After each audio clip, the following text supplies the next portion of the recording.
बहुत स्वागत है आपका लव जी। पहला सवाल आपसे, क्या नीतीश कुमार का नीति आयोग की इस बैठक में शामिल ना होना हम उस नजरिए से देखें जो नजरिया केसीआर के लिए है?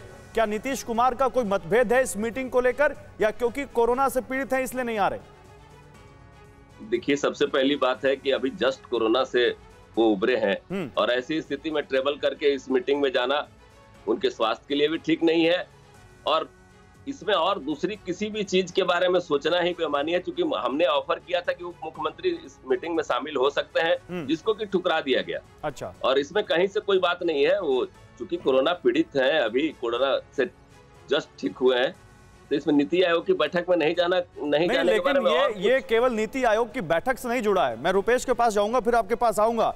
रुपेश, अभी जब गृह मंत्री अमित शाह पटना के दौरे पर थे तब भी कहा गया कि जो एक अलाइज के बीच वार्मथ दिखनी चाहिए, गर्माहट दिखनी चाहिए, वो नहीं दिखी।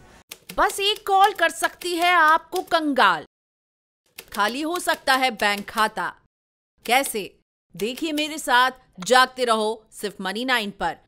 अभी डाउनलोड करें। बीजेपी कार्यकारिणी की मीटिंग हुई, उसके बाद भी बीजेपी के सीनियर लीडर्स और जेडीयू के सीनियर लीडर्स के बीच वो तालमेल नहीं दिखा, खासकर अगर अमित शाह वहां पर हो। क्या उसके बाद इस तरह से मीटिंग में ना आना, हालांकि लव जी कह रहे हैं कि कोरोना उसका वजह है, इसको केवल इसी चश्मे से देखना चाहिए?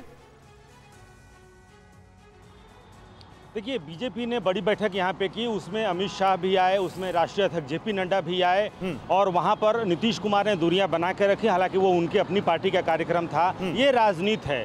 लेकिन नीति आयोग की बैठक और नीतीश कुमार, ये राजनीति नहीं है। नीतीश कुमार एक राज्य के मुख्यमंत्री हैं और बैठक नीति आयोग की हो रही है। और नीति आयोग की बैठक को लेकर पूर्व से भी जब भी बिहार के मुख्यमंत्री बिहार को विशेष राज्य के दर्जे की बात करते हैं तो नीति आयोग की बैठक और नीति आयोग की रिपोर्ट को बहुत जोर शोर से बात करते हैं। और फेडरल स्ट्रक्चर, ये जो दो शब्दों का जो युग्म है, इसकी बार बार चर्चा खुद नीतीश कुमार करते हैं कि केंद्र और राज्य का जो संबंध, जिसे फेडरल स्ट्रक्चर कहते हैं, फेडरल स्ट्रक्चर की क्या सैंक्टिटी है, इसकी चर्चा अक्सर नीतीश कुमार करते हैं। लेकिन जहां तक कोरोना की बात है, नीतीश कुमार कोरोना से पीड़ित थे, लोगों ने दुआएं की कि वो जल्द ठीक हो जाएं। नीतीश कुमार जल्द ठीक भी हुए और उन्होंने गंगा घाटों का निरीक्षण भी किया। क्या बिहार में बाढ़ की संभावनाएं हैं, इसको लेकर बाजाप्ता उन्होंने अपने सहयोगियों के साथ, मंत्रिमंडल के सहयोगियों के साथ, अफसरों के साथ गंगा घाटों का बाहर निकल करके निरीक्षण भी किया। और सूचना ये भी है कि कल जनता दरबार भी लगाएंगे। की बैठक में उनका ना आना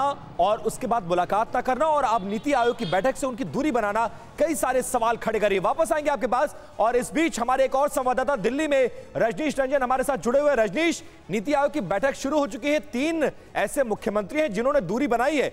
दिल्ली में क्या कुछ चर्चा है, और खासकर बिहार को लेकर, क्योंकि दिल्ली के मुख्यमंत्री से तनातनी या फिर तेलंगाना के मुख्यमंत्री से तनातनी बीजेपी की किसी से छिपी नहीं हुई है, लेकिन नीतीश कुमार का ना आना सबसे ज्यादा चर्चा का विषय है। और इतनी महत्वपूर्ण बैठक, जब देश और राज्यों के बारे में चर्चा हो रही हो, तो मुख्यमंत्रियों को बायकॉट करना किस हद तक जायज है, किस हद तक उचित है?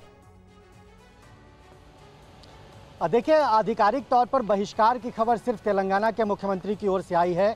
के चंद्रशेखर राव ने साफ तौर पर यह कह दिया है कि केंद्र सरकार राज्यों के साथ भेदभाव करती है और राज्यों को आर्थिक मदद देने में कई तरह के डिफरेंसेस देखने को मिलते हैं। आवंटन सही समय पर नहीं मिलता है और अलॉटमेंट किस तरीके से किया जाता है, जिस मद में पैसे मांगे जाते हैं उसमें नहीं दिए जाते हैं। इस तरह की तमाम बातें के चंद्रशेखर राव की ओर से कही गई है। और 3-4 दिन पहले ही उन्होंने ये साफ कर दिया था कि न तो वो इस बैठक में आएंगे, न उनकी सरकार नहीं। लेकिन एक बात बताइए रजनीश, केसीआर ने आधिकारिक तौर पर बता दिया कि उनके साथ विचार विमर्श नहीं हुआ, एजेंडा उनके साथ तय नहीं हुआ।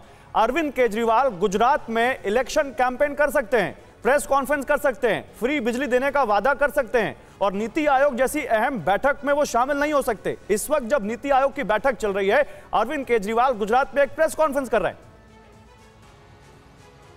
बिल्कुल, देखिए मैं उसी पे आ रहा था। के चंद्रशेखर राव के बाद अरविंद केजरीवाल और नीतीश कुमार को लेकर चर्चाएं हैं। नीतीश कुमार मेडिकल ग्राउंड पर नहीं आए हैं और इसको लेकर बहुत ज़्यादा राजनीति भी नहीं हो रही है, सवाल भी नहीं पूछे जा रहे हैं। लेकिन अरविंद केजरीवाल के लिए लगता है नीति आयोग की बैठक से ज़्यादा ज़रूरी है गुजरात का विधानसभा चुनाव। और हमने देखा है लगातार वो गुजरात में कैंपेन कर रहे हैं, हर दूसरे तीसरे दिन वहाँ पर जाते हैं, वहाँ वो अपनी पार्टी का कैंपेन करते हैं, चुनाव की तैयारी करते हैं। किस वजह से वो नीति आयोग की बैठक में नहीं आए? क्या ये कार्यक्रम जो उनका गुजरात का था उसे प्रीपोन या पोस्टपोन नहीं किया जा सकता था, या फिर नीति आयोग की बैठक को लेकर वो बहुत ज़्यादा गंभीर नहीं है, या केंद्र की ओर से केंद्र के ऊपर जो वो लगातार हमला करते रहते हैं कि फेडरल स्ट्रक्चर या संघीय ढांचे को बहुत बढ़िया तरीके से मेंटेन नहीं किया गया है दिल्ली को लेकर, और तमाम तरह के सवाल वो करते रहते हैं। तो उसको देखकर ऐसा लगता है कि वो नीति आयोग की बैठक में बहुत ज़्यादा गंभीर नहीं है, और यही कारण है कि वो दिल्ली से 1000-1200 किलोमीटर दूर गुजरात चले जाते हैं, वहां पर हम लाइव फ्रेम दिखा रहे हैं रजनीश, इस वक्त हम लाइव फ्रेम दिखा रहे हैं जिसमें अरविंद केजरीवाल की प्रेस कॉन्फ्रेंस चल रही है, और जिस वक्त आप बोल रहे हैं आप भी स्क्रीन पर है, केजरीवाल भी स्क्रीन पर है, और इस वक्त देख सकते हैं हमारे व्यूअर्स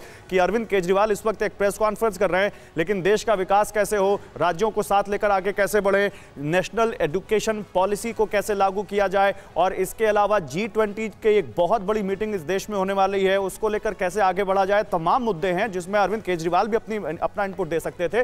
वो इस वक्त एक प्रेस कॉन्फ्रेंस कर रहे हैं गुजरात में अपनी पार्टी के लिए। क्या आपने भी खरीद लिया है गलत शेयर? हो गया है भारी नुकसान?